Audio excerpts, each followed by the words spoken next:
Divyam Sharma, who has secured an internship at Deutsche Bank. Divyam, would you like to introduce yourself? Hey, thanks, Yash. So, as you mentioned, I have completed an internship with Deutsche Bank recently. I am entering my final year in the integrated MSc course in economics. I'm from Triple M Hall of Residence. Thanks a lot, Divyam. Our second panelist for the day is Tina Chillar, who has secured an internship at JPMC. Tina, would you like to introduce yourself? Hi, thank you, Yash. So, yep, I am a final year student and I'm currently interning with JPMC Quant. I'm from chemical engineering. Yep. Thank you for the introduction, Tina.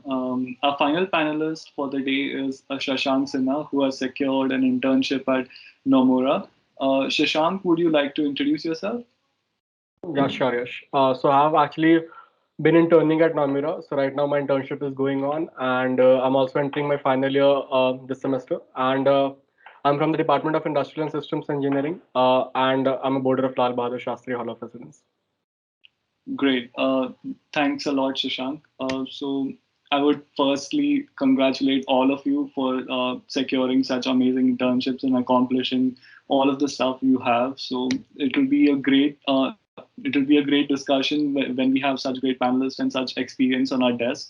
So on that positive note, we will now start with the panel discussion. Corby, would you start us off with the first question? Sure. So, for today's panel discussion, the first question we have is on prioritizing the companies. So, we know that an internship provides us the opportunity to utilize our knowledge and put it into practice. So, it is important that we choose the companies wisely. And when we have a variety of companies which are recruiting interns, it is essential that we make the right decision. So, how do we prioritize among them? Divyam, would you like to give us your insights on this first? Right. So, about prioritizing companies, I think it's the first step is to prioritize, some values that you want to get out of your internship or some kind of environment you want to be in. This could mean you prioritize some asset classes. For example, you want to work only in fixed income or equities and so on. Or there is a certain culture that you are looking for in terms of the interactions with your peers or your work-life balance and so on. About asset classes, you might want to go through the news and the websites of the banks and understand which asset classes they deal in. To give you an example, if you want to work in equities, Deutsche Bank is not the place for you because they recently sold their equity business to BNP Paribas. So no work, not so much about equities in Deutsche Bank. But if you're looking at rates, if you're looking at credit, if you're looking at fixed income, almost the market leader in these industries. So you might want to work there. For Deutsche Bank specific things in terms of culture, if you're looking for an absolutely flat culture where interns can talk to the directors directly in a very friendly manner, where all conversations end in jokes with the directors, and in terms of work-life balance, Deutsche Bank is a European company in line with all the European values. You usually log in around 8 a.m. Maximum, you stretch on till 6:37 if you're not an intern. As an intern, there is some sort of performance pressure, but yeah, in the long run, this is what Deutsche Bank stands for. And if you are into these things, Deutsche Bank is the one you should look out for. That was really insightful. Thank you, Divyam. Now, Shashank, would you like to express your views on this? Yeah, sure. So I believe Divyam has quite nicely covered all the initial points that you need to look in for. I'll just briefly lay out the specifics about Namira. So Namira basically visits a campus for three profiles. There is a quant, then there'll be one on global markets, and then there'll be one on strategy profile. So I'm basically interning in the strategy division. And coming to the specific of strategy, like any consulting profile, so usually the work hours will be quite long. So it'll stretch to like 13 or 15 hours a day.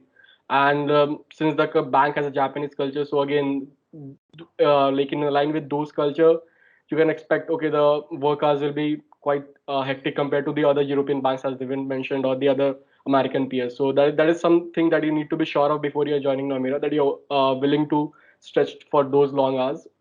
Apart from that, yeah, like I believe Tina will guide you with the JPMC part. But coming to the credits is, so again, credits is visits our campus for two profiles as a quant and the equities division. So I believe if you're the finance folks over here might be interested in the equities division, and they too have a similar culture compared to Deutsche Bank. So that's in line with that. So I believe that pretty much covers the finance division, and Tina may proceed with the rest. Yeah. Uh, so for JPMC, I mean, the work culture is, it's all right. We do have a flat hierarchy. The working hours are, uh, there's not a lot of pressure on the interns. We are allowed to, perform. There is a mental pressure, but they don't call it out. They say that you can take as much time as you want to take. So there are no strict deadlines that are given to interns. And I mean, you work around 10 to 12 hours a day normally. Yep. But I think in JPMC, so you would, to interns, the kind of work that is given is not, you would not exactly be working on a pricing model or exactly quantitative stuff, but generally, so right now I'm working on something ML related. It requires some background knowledge of finance and some asset classes, but it's not directly that. So, yeah, that's about it. That was great. Thank you, Shashank and Tina. So now we will move to the next question.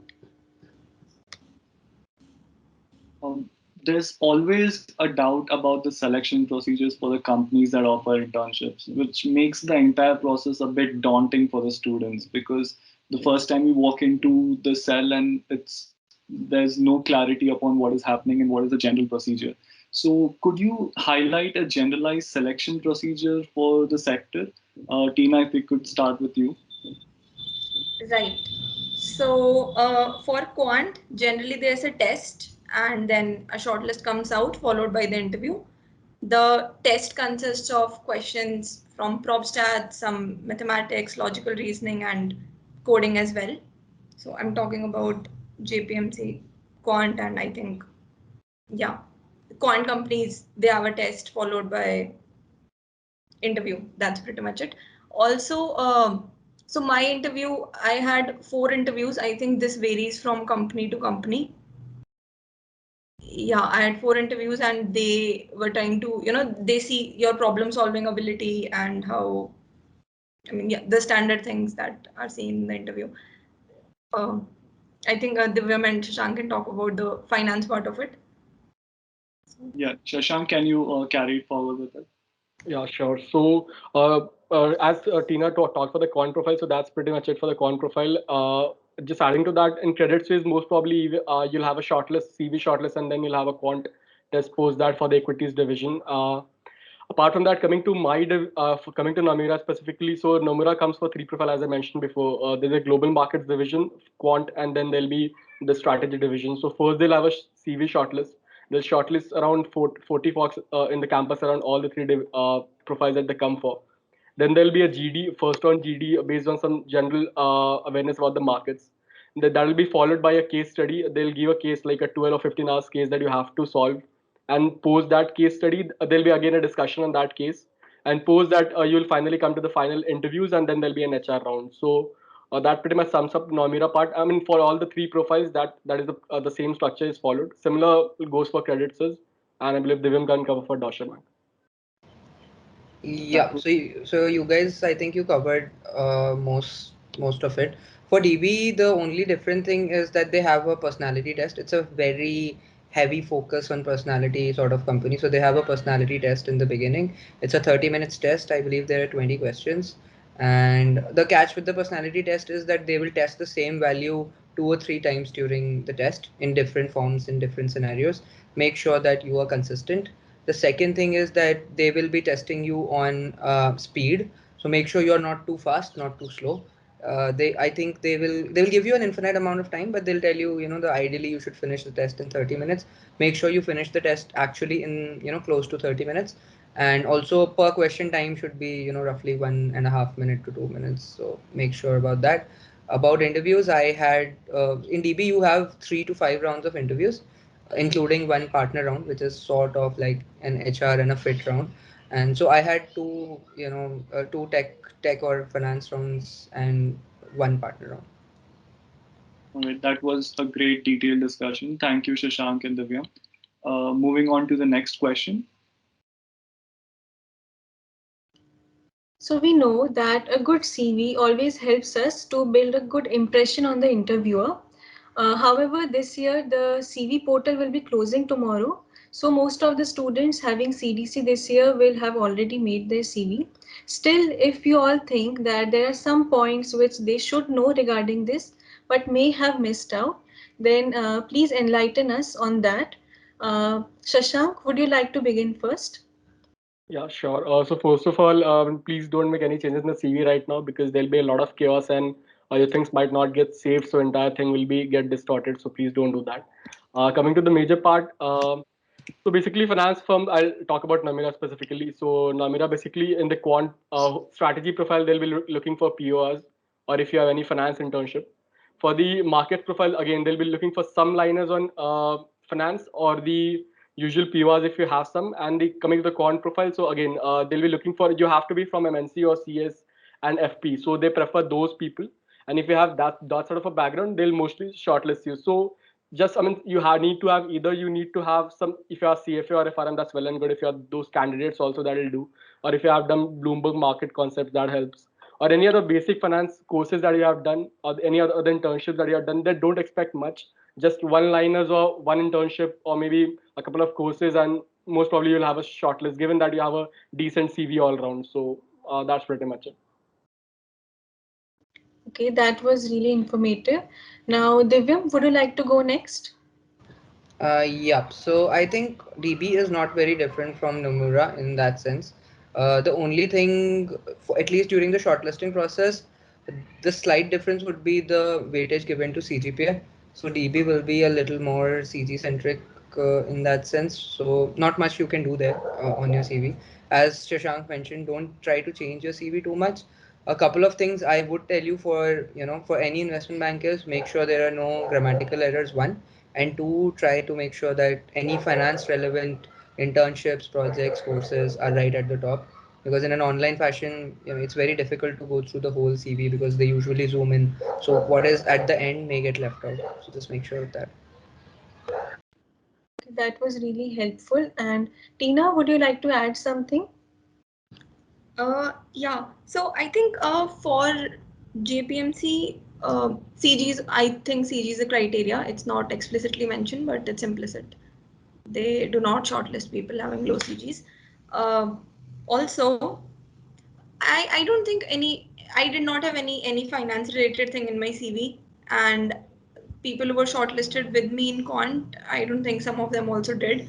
So it's not really a necessity. If you have it, it's great. If you have it, it's great. But I did not have any. I had some ML and software work written in my CV. So, and yeah, make sure you do not make any mistakes. Everything is grammatically correct, and it's good to have a POR.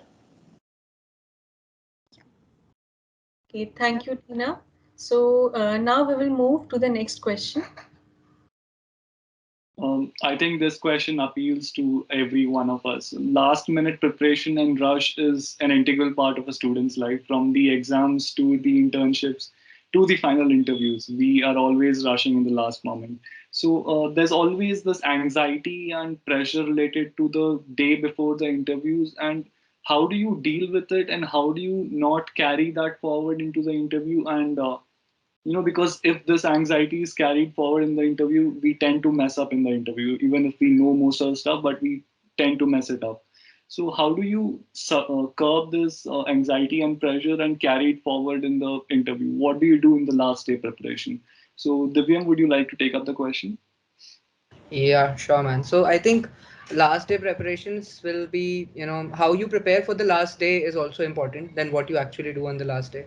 So what I would suggest you guys do is that I used to maintain an Excel sheet of anything, about the preparation. So, if you're going through a book or some sort of news and you think it's just put it on an Excel sheet, write a date next to it and put what you have written. And if there are any comments about it, let's say you read some news ki theek hai Pampe raised $350 million recently from this venture capitalist. So and if there is some comments around ki last minute में how can that news actually be analyzed for a market profile कि मतलब ठीक है मतलब what is the FX angle in this, or what is the मतलब why didn't it prefer any other venture capitalist, what is the chances that this FAMPE kind of business is growing, and sort of so any comments you put on another column.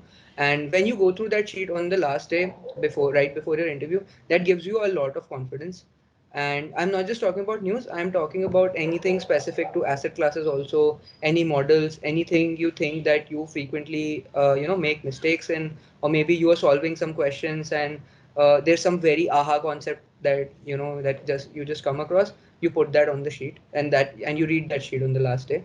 Other than that, I think very, very DB specific things would be prepare HR very well. As I told you, DB is a company which is totally built on people, not on work. The values behind DB is that you select people who will help each other to reach to places where they feel comfortable, and when they're in a place where they're comfortable, they'll grow the bank, and which is very different from what a American bank will do. And they will tell you ki, "ठीक है, this is what you are supposed to do." And from what I've heard from my friends at HSBC, this is mainly for HSBC, ki they will hire you and they'll tell you what to do, and they will decide what you're good at. And so it's very, very technical for an American bank, but for a European bank, there's HR prep that you want to do. Other than that, DB is very, very specific about you being truthful on your CV. Even though you may think that the interviewers don't know a lot about your software internship or something, they have some basic common sense, and they will keep on grilling you until they're very sure that what you've written is true. So make sure you have some mocks maybe on the last day. And other than that, I can just tell you, be confident, and that's the key. So all investment banks, no matter which one, will always be looking for good, strong personalities that can present a very strong face in front of the clients. So go with the nothing to lose sort of attitude. That's when you'll be the most confident. That is a great advice, especially the Excel sheet that really hit me. Tina, would you like to continue on this? Yep. So I'll just talk about JPMC and how I did it. So in JPMC, during the interviews, a lot of puzzles are asked, and if you want to go through the puzzles and your prop stats notes that you have made, it's a good thing to do that towards the end. So I would suggest make notes of all the probability and statistics concept. There are sites, like Brainsteller, which have a lot of puzzles. Make sure you literally remember all the puzzles that are there, because they pick one from there and they directly ask you the same. But when it's asked, you need to pretend that you're starting from the beginning, right? Yeah. So for GPMC, they generally they ask you probability, grill you on your CV, and puzzles. That's about it. Yep. All right. And yeah, I mean, be confident. Try to. It's all right. You have nothing to lose. Just yeah. That is a great last minute prep advice. Shashank, would you like to conclude us on this question? Yeah, sure. So I believe most of the points have already been covered. Just to add on that, be really confident about your CV and have summarize your CV. I mean, what happens in the banks is like you have to pitch your CV first in any company. Like it happened with me in Credit Suisse, Dosha, and in Namira. So you'll have to first pitch your CV. So make pointers in that. You cannot pitch everything that you have in your CV in the interview. So you need to just pick the pointers that you'll actually be pitching during the interview date and be really sure about that, because that particular thing actually drives the interview, because they don't expect you to have finance knowledge. So you drive your CV. So be really confident about your CV and the points that you believe are garnishing your CV. And apart from that, for the strategy profile, like any consult profile, you need to be really good with guesstimates. And uh, I mean, this goes for Dosha too. I mean, you need to be really good with guesstimates to excel in both these banks. And apart from that, yeah, like it pretty much covers all the part. And if you can have a bit of like if you have written FRM or CFL, like revise your core concepts really well, because if you have written that, they're surely gonna grill you on that. And that's it. That's pretty much it. Thank you, Shashank, and we'll be moving on to the next question now. So this is one question that often comes to our mind. how many profiles should one prepare for so as to maximize the chances of getting a good internship? So, Tina, would you like to share your views on this? Yeah, sure. Uh, I don't think I'm the right person to start for it because I prepared. I used to send out my CV for every company that was there, for every profile. So I was trying to, aim for wherever I could get in. That was my idea. I'm not sure this is the best way. So, Divyam and Shashank, over to you for this. Shashank, could you elaborate on this point? Yeah, sure. So I believe even Divyam and me will relate to Tina because we even did apply to all the firms that actually visit the campus. But I mean, you have to be specific in terms of your prep. I mean, preparation because you cannot go for all the things. So it's like a gamble. You have to have an instinct. Okay, even if you're not getting a CDC internship in finance, you are ready to I'll have something in off campus, and you have to have that sort of confidence. If you have that and you're able to willing take that risk, go ahead focus on specifics. But if you're not having that confidence, it's always good to have some ML and coding at the back end, so that always helps. So depends on the kind of person you are. Okay, that was helpful. And Divyam, would you like to Yeah, share your views? yeah, Shashank almost covered it. I applied for all the. I did send my CV for all the companies but I had some other commitments during the time, so I didn't sit for most of the tests though. How many profiles you should prepare for? I mean, it depends on which profiles you're preparing for, right? So if you're preparing for SD, I'd say one is enough, and just SD will get you through. But because this is a finance session, I'm assuming most of you are interested in finance. Long thing short, prepare for finance, also prepare for analytics. There are a lot of roles like Amex or Fractal or ANZ and Credit Suisse, which are on the border of finance and analytics, and even JP Morgan quant for that matter. So prepare MLDL and finance, and I think that should be like a reasonably safe thing to go for. Okay, thank you, Divyam. So now we will move to the next question. Talking about a good finance profile building, what are the real prerequisites required for a standout kind of finance profile?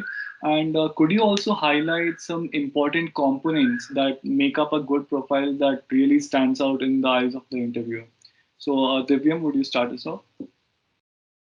So for profile, I think there are two things. There's this, things very specific to finance, and then there is, you as a personality. For things that are very specific to finance, having a certification is very good. It could be CFA, FRM, so nothing like that. But there are also stock market NSE certifications, which are also highly valued by the companies. So that's one way of you showing that you know finance, even though you may know finance from other sources as well. It's also helpful if you are you are trading in the markets, and you mentioned that you maintain a portfolio. That is one way of showing that you are interested in the markets and you know about the markets.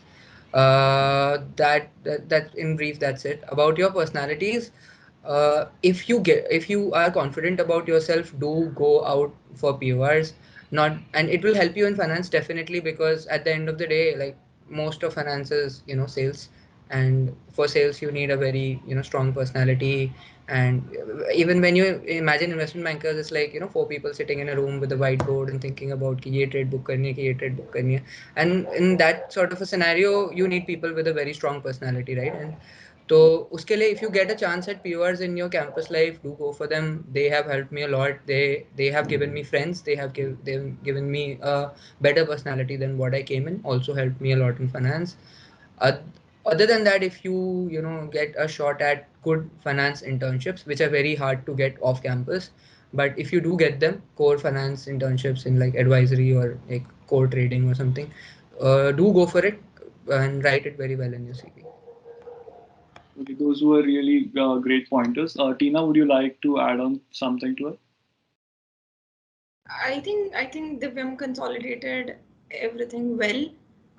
One thing for JPMC Quant, they try to, so when you write your CV, they try to see if you can provide an algorithmic angle to whatever you're writing, how you're describing your project when you talk about it.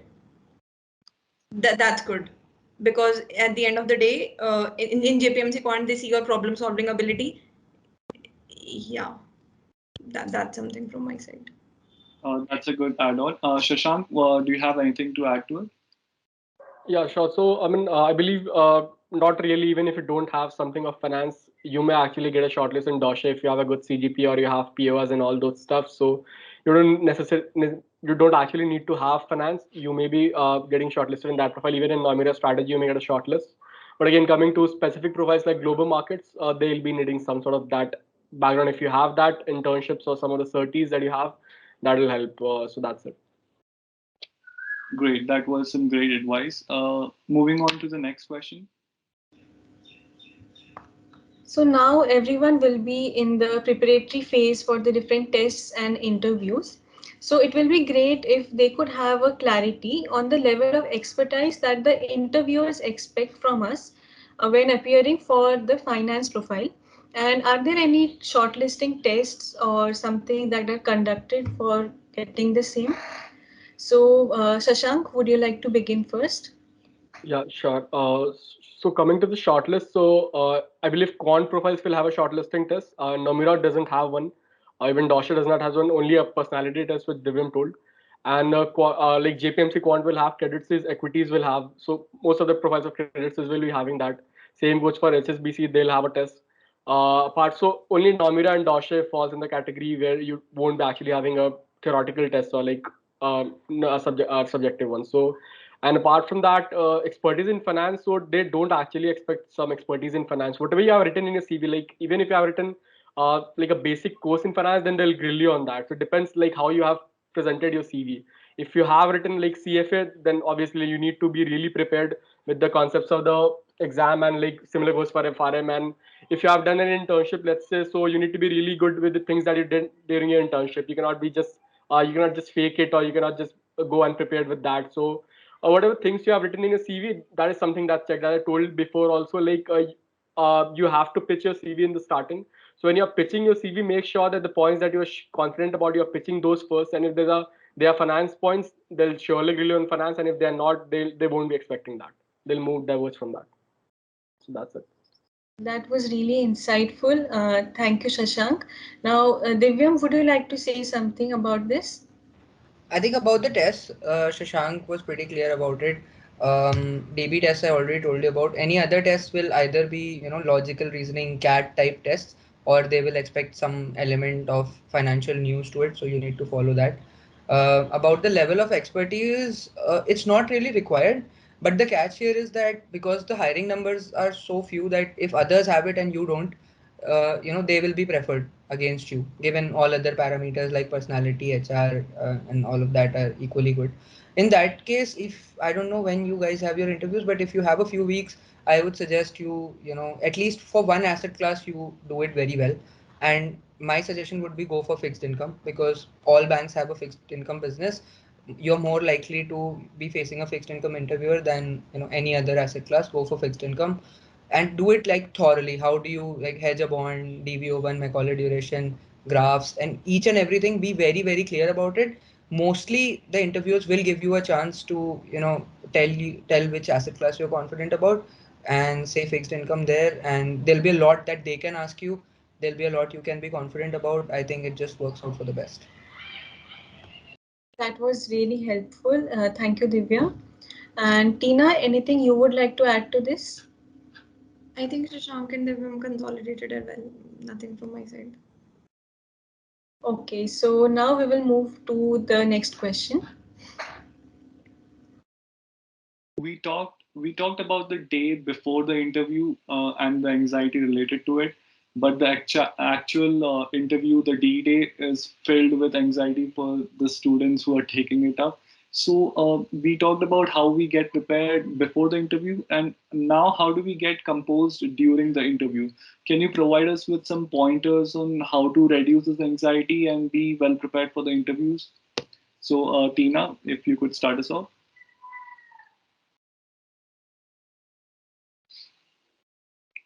Tina, am I audible?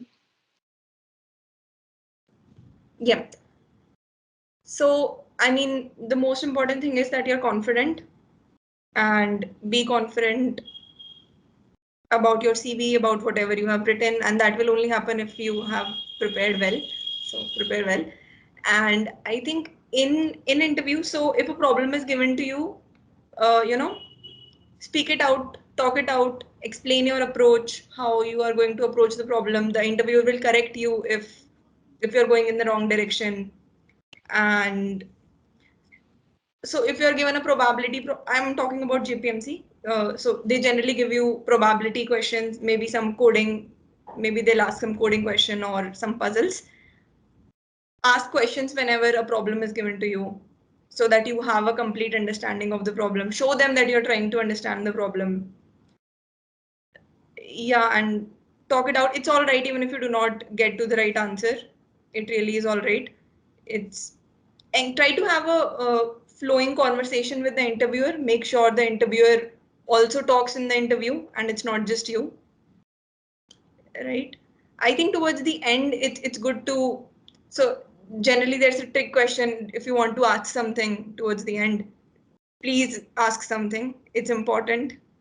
And I think that question is it's a good chance to build some personal connection with the interviewer. You know, you could ask about their career trajectory, what are they looking forward to, how long have they been in this career field.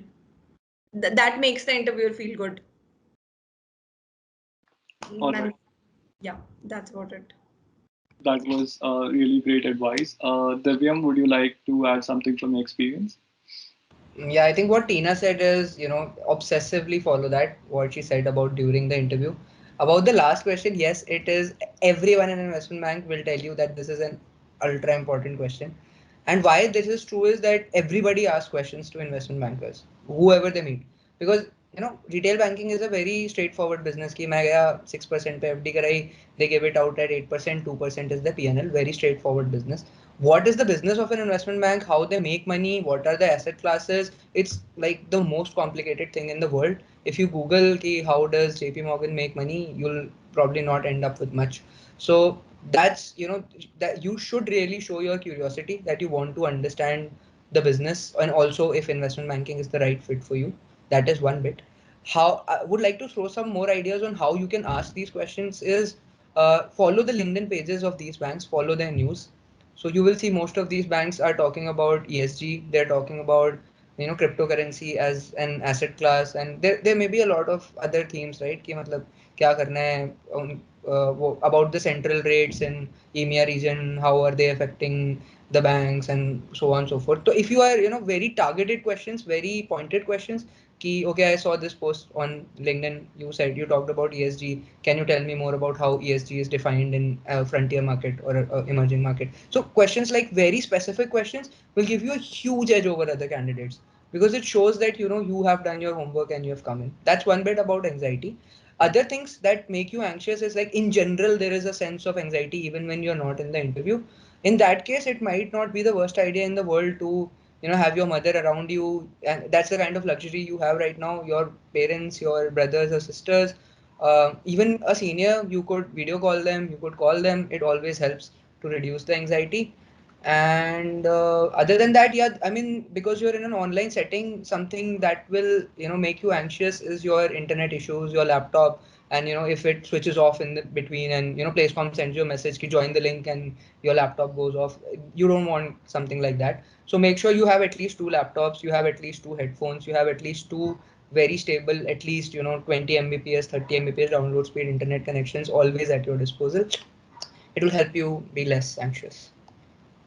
Thanks a lot. I'm looking to see that the final trick question is the most important one here. Okay, so Shashank, would you like to conclude on this question?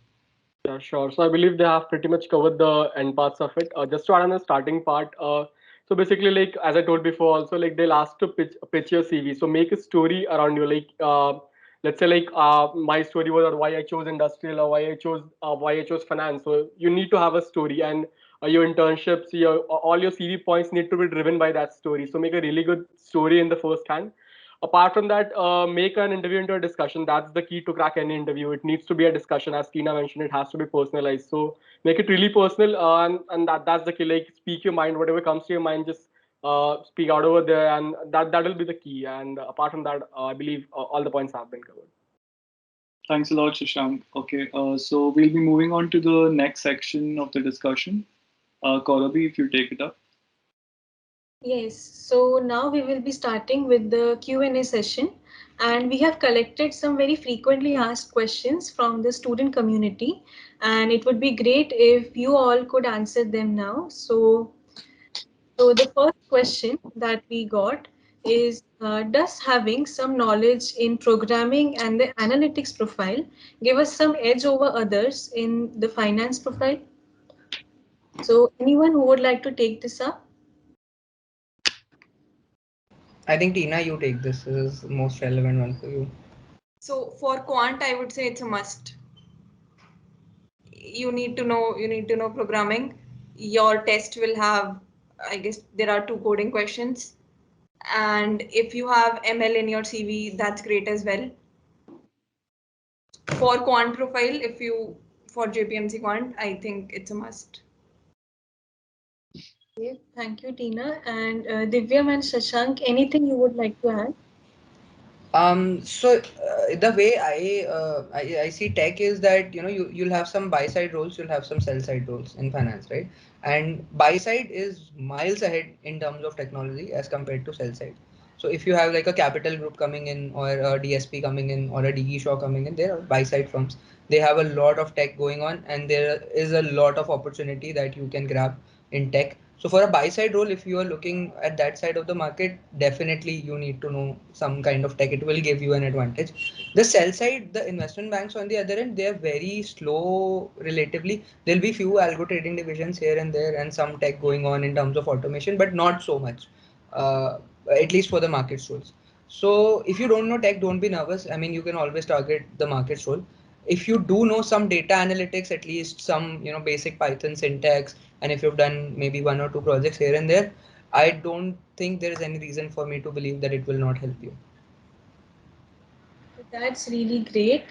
And Shashank, anything you would like to add?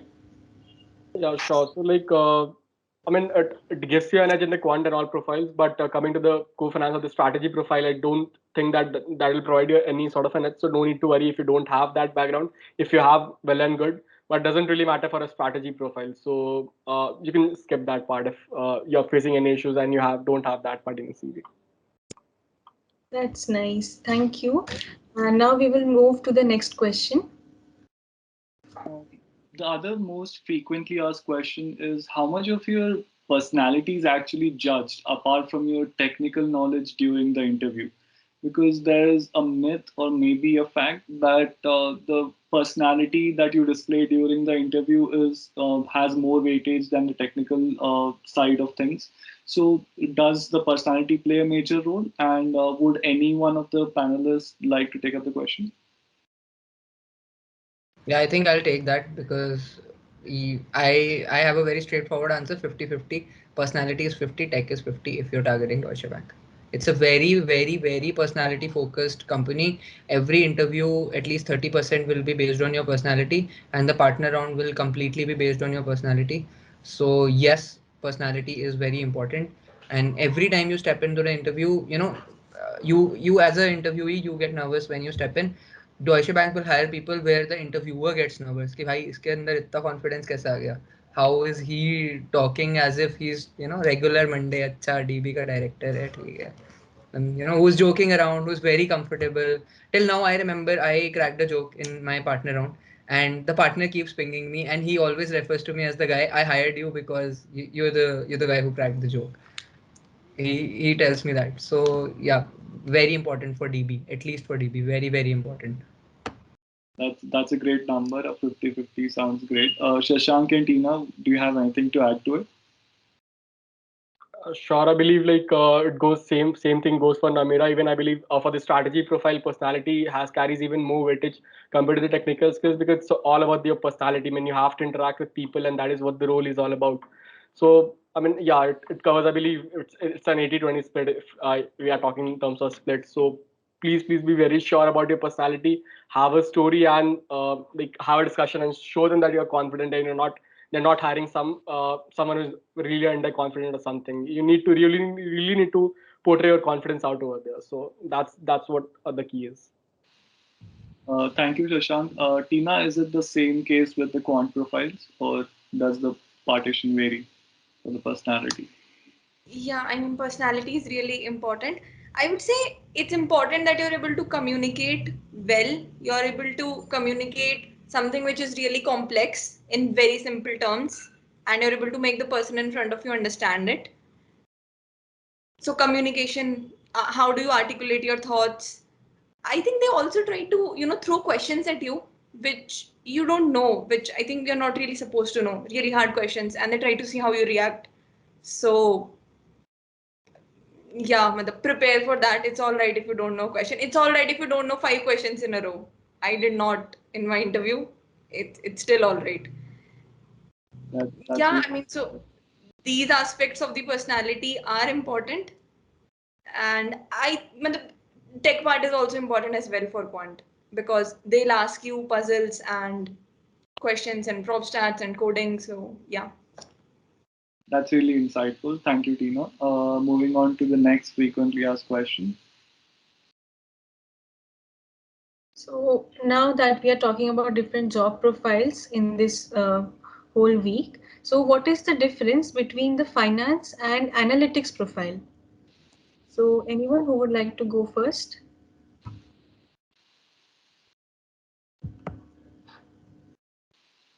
So, I would rather not call finance a profile. I'd rather call it a sector. As I told you, there are two, sorts of finance, basically buy side and sell side, which are going to be very different with each other. In each of, like, let's say if you're even talking about the sell side, which is maximum roles in the campus, there is a variety of roles in even inside of global markets. There'll be roles where the work is not so much tech related; it's mostly Excel and modeling and so on. So that's one sort of a role. But yes, there are roles even inside like a sell side global markets desk, which are very analytics focused. So most of the banks are switching to electronic means of providing services like forex and rates. So if you want to book a rates and forex, there'll be electronics, and then there'll be a product analytics associated with that application that they're providing. So that sort of analytics is there. Post trade analytics is very common. So there are few roles which are both on the intersection of finance and analytics. There are some companies which are specifically working on these things. For example, American Express is one of them. Fidelity is another one, which is like the core business that they almost the core business that they are doing is on the intersection of these two. But if you don't know analytics, I don't think you should be worried. There is more than enough in the markets which will help you get through even without any knowledge of analytics. Okay, that was an interesting answer. Thank you, Divyam. And Tina or Shashank, anything you would like to add?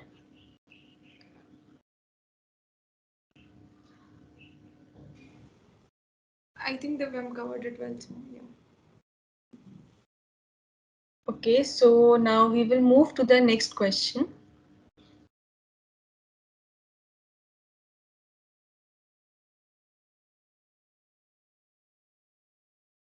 Yes, you're on mute. I'm so sorry. Am I audible now? Yeah. Oh, okay. So once a student is really committed to building a finance profile, how much of a role does the internship actually play in the profile? And can he or she build a promising profile in spite of not getting an internship in the season? So any one of the panelists can take up the question.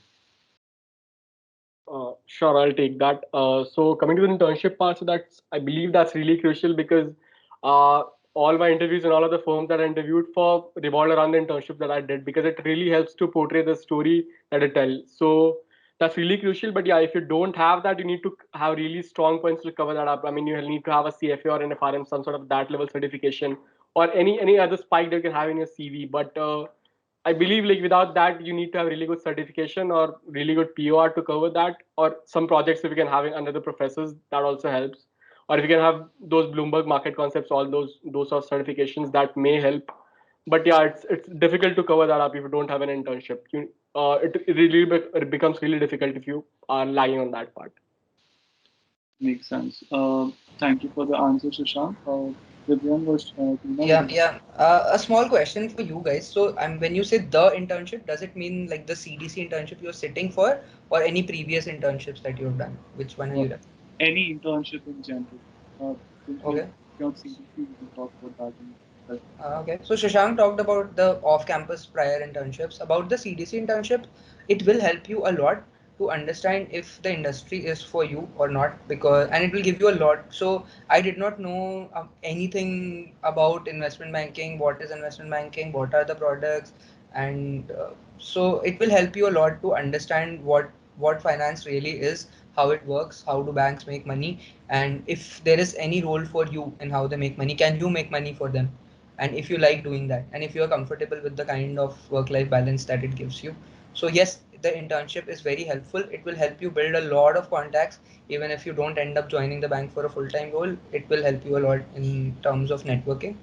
About what if you don't get the internship, I don't think it's a deal breaker. It's obviously good if you have like a prior internship with a good bank and you're sitting for CDC placements. I have not appeared for placements myself, so I'm not 100% sure here, but uh, yeah, I mean it's not a deal breaker. Definitely it's not a deal breaker. It's something good, something you want to have, but something you can do without.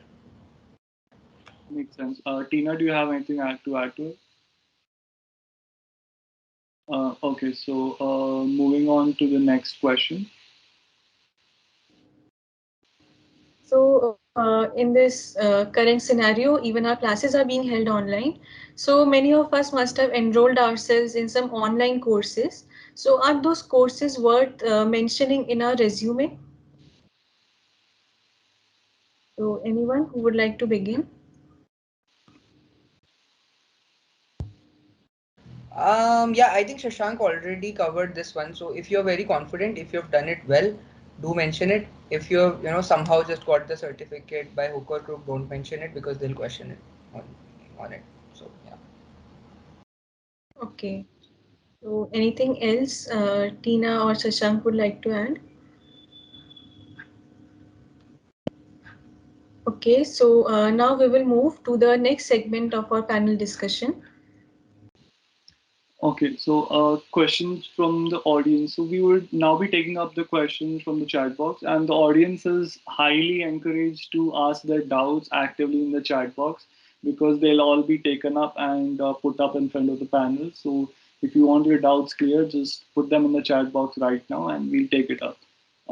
So taking one of the doubts that was asked, how much POR helps in quant profiles test and interviews? If someone has no PR in a CV, are there any chances that the CV can be rejected directly? Is that much of weightage, or can they still go for it? So I would like to answer that. I think CV shortlisting is done on the for JPMC Quant. Your CV, you are shortlisted for the interview based on your performance in test and your CG. Yeah, so you can be shortlisted for an interview even if you do not have a POR. But as Divya mentioned, that POR, if you have had a POR, it builds your personality. You're able to communicate well, and it's a talking point. And if in your introduction you mention something regarding that POR, then as Shashank was saying, you need to have your story prepared. So if that POR is the part of the story, then it's good. It's a talking point. You can talk more about it. Yeah. Yeah. That makes sense. Divyam or Shashank, do you have anything to add to it? Yeah, so Tina sort of covered it. But one indirect, if you're not in your if you're not sitting for CDC right now, what I would say is don't look at PORs as something on your CV and how much it will help your CV, and don't attach it to the CV. There is indirectly how it will help you is, for example, in my POR, my seniors were like very good in finance. One of my seniors had interned with the company I interned with eventually. So you build network through the POR. Someone will definitely be doing something in finance in your group or society or something, and that's a very indirect benefit. You all are very smart people because you have cleared JE and everything. You are really smart, but I think it depends a lot on whether you have the right resources, the right guidance to build a career in that industry, and the right motivation. It's important that you know what to study, but it's also important that you are motivated that you can do it. And when you have a direct senior or a junior or a batchmate who's doing the exact same thing, it motivates you a lot. So also look at PORs in a very indirect way. They will surely help you. Well, thanks a lot for the answer, Divyam. I don't think there are any more questions in the chat box that were asked. There was also a question that was there before regarding, we have partially covered it, but regarding competitive programming. So, does competitive programming really help in a quant profile other than when we are specifically talking about competitive programming and not coding in general? So, does a person really need to look into competitive programming to get a quant profile set up? I don't think so. You need to know coding, you need to be, sure of data structures, some basic sorting algorithms. I think that's All it's right. good if you know, but competitive coding is not required. You need to know coding, you need to be thorough with the concepts and algorithms, but yeah, that's about it. All right. So, okay. So there are more questions now. So, Karabi, if you could take up the next question from the chat box. Yes, so we have one question. So, what are some resources which are best for learning about fixed income or any other asset class? So, anyone who would like to answer this? Shashank, you take this, man. This is for you.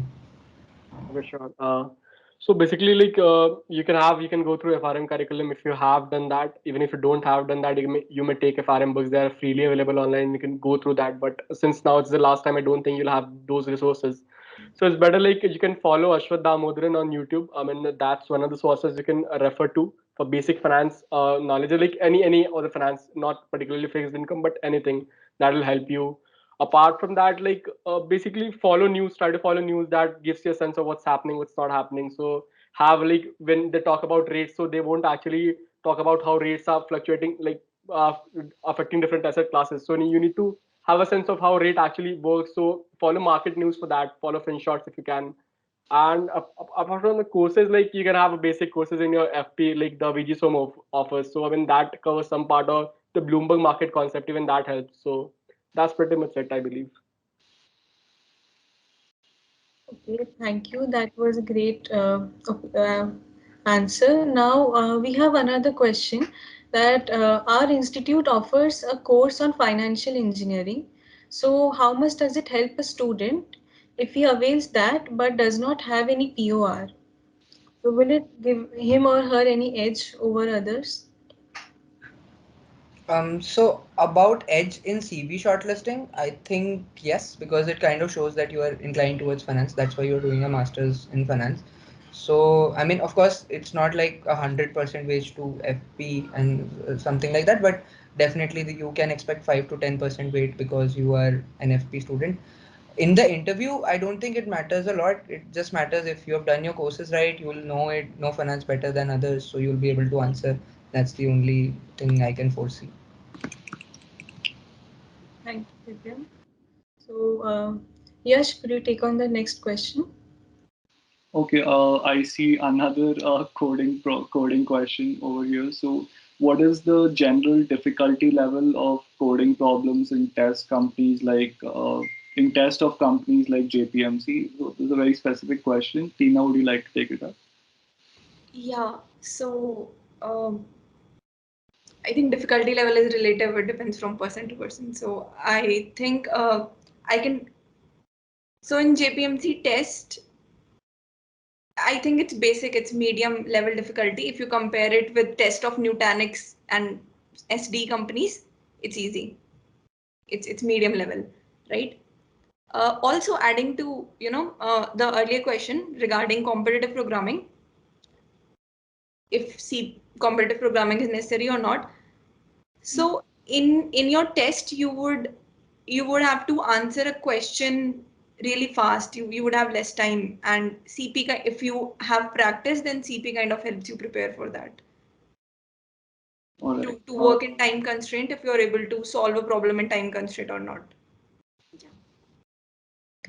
Thanks a lot, Tina. So there's another question about the basics of finance. So how should one start with finance? Basically, if a person is barely has bare minimum knowledge about finance, how does one approach it? Like a first year undergrad or someone who's interested but knows nothing about it. How does one start with it? I think what has been going on in the campus and what most of us will agree with is that there is a course on Coursera by Gautam Kaul from Raw School of Business. That's the basic course everyone starts with. Uh, and do take up newsletter subscriptions of FinShorts, the Ken and Business Standard.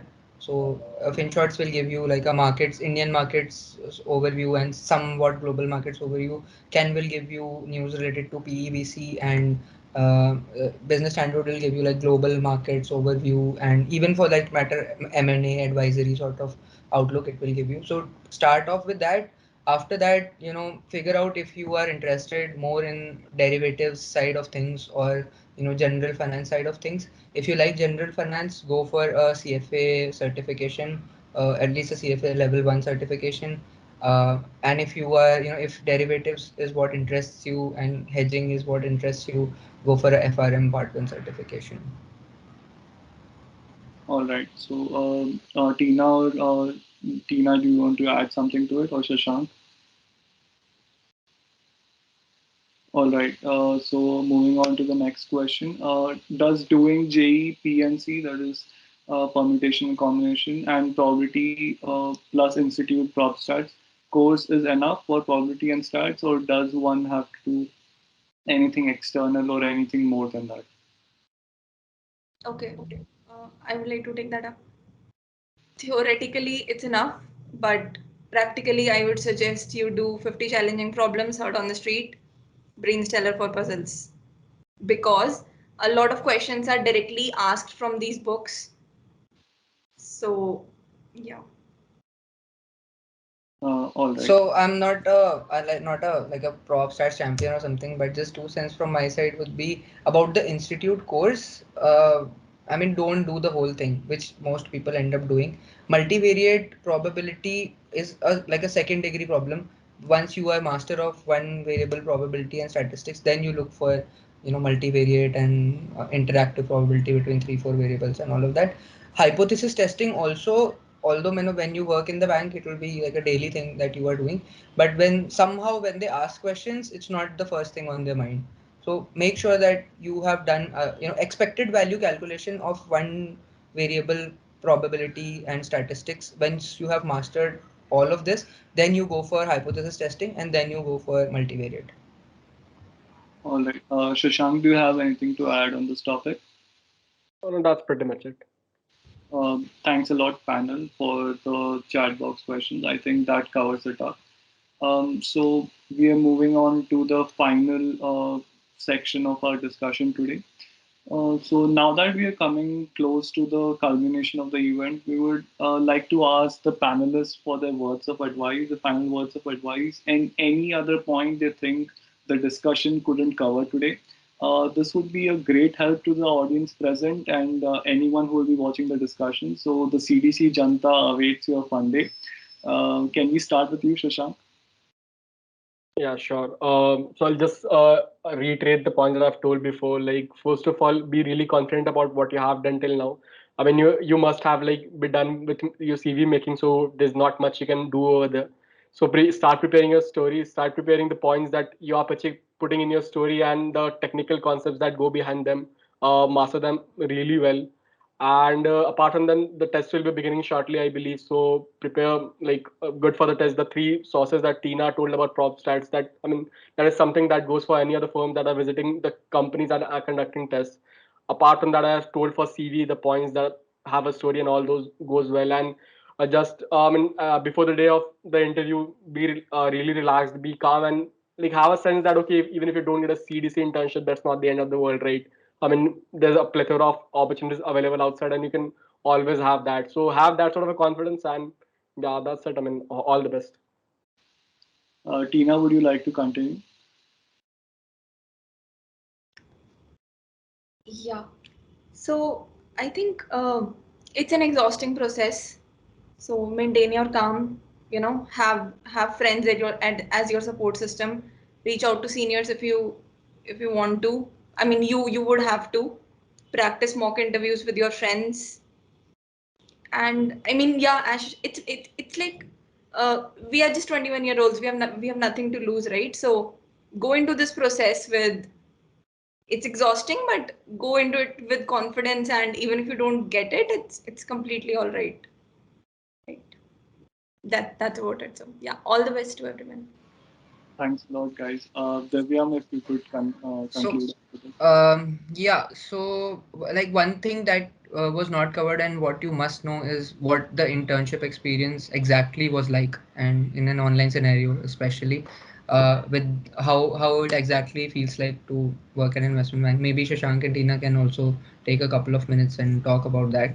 For DB, again, and this information will help you prioritize where you want to go, right? So I told you work-life balance is very important for them. I mean, they discourage logging in on weekends. They discourage working long hours. But as an intern, obviously, you want to perform, you want to give the maximum output. So that's that. There is a lot of focus on networking once you are into the internship program.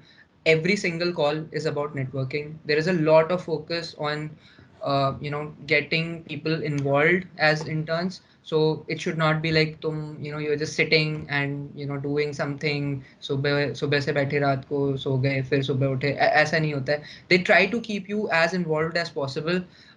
Their senior management will consistently get in touch with you, explain what exactly is the work that they do, very to the very core, what exactly is the work that they do. And of course it's like more flat than you can imagine. So I mean, the director of DB will message you like, hey bro, what's up, and things like that. So it's absolutely flat that way. Other than that, I mean, if you are in a very young age and if you are very very passionate about, I have to work very very hard and I should work long hours, and some people have that mindset. I'm not one of them. I want the like after 7 p.m. for myself. But if you are one of them, then uh, you know think about, you can have a look at other banks as well. That's one part about what was not covered. The second thing I want to emphasize on is, during the interview, talk like an investment banker, and you will see that investment bankers talk a certain way. When you are in the bank especially, you will see that they won't say markets went up, they will say market rallied. So that's the kind of knowledge you will get when you watch YouTube videos, when you see investment bankers, their interviews. Maybe set aside 15 minutes every day to learn that language, what exactly that means. If you're speaking in that language during the interview, talking like an investment banker, half the job is done, I believe, because they are looking for people who are very similar to them, who think like them, who talk like them. It's very easy, at least for DB, they're looking for people whom it's very easy to absorb into the culture, who fit in like they always belonged here. So that's that. And always, when no matter which company you are interviewing for, don't look like you are the way too ambitious lone lion that will want to get to the top at any cost. It is always good if you talk like someone who wants to take everyone along. That really paints a new picture. Tina or Shashank, would you like to add on to your internship lives or something? Is there anything that we've forgotten? All right. So, Korabi, if you could take up the vote of thanks. Yes, so now that we come to the end of today's panel discussion, I would like to thank our panelists Divyam, Shashank, and Tina for sharing their experiences and the valuable advices they gave us today. They gave us some really amazing fun day and some very important tips that will help us ace the internships. And I believe that this discussion will benefit the students who have the CDC this year. I sincerely thank all of you for giving your precious time to us and guiding us today in this discussion. And it was an honor to have you all on our panel today. Thank you very much. And I would also like to thank our audience for helping this session be successful. You all have been really engaging, and thank you for your time and attention. And lastly, we have posted a feedback form in the chat box. So it would be grateful if you could take out a few minutes to fill that form as it would help us bring out many more beneficial workshops for you. So, with this, I thank you all again for joining in today and have a very nice evening. Bye. Thanks, guys. Bye. All the best to all of you. Thanks. Bye, guys. Yeah, thank you.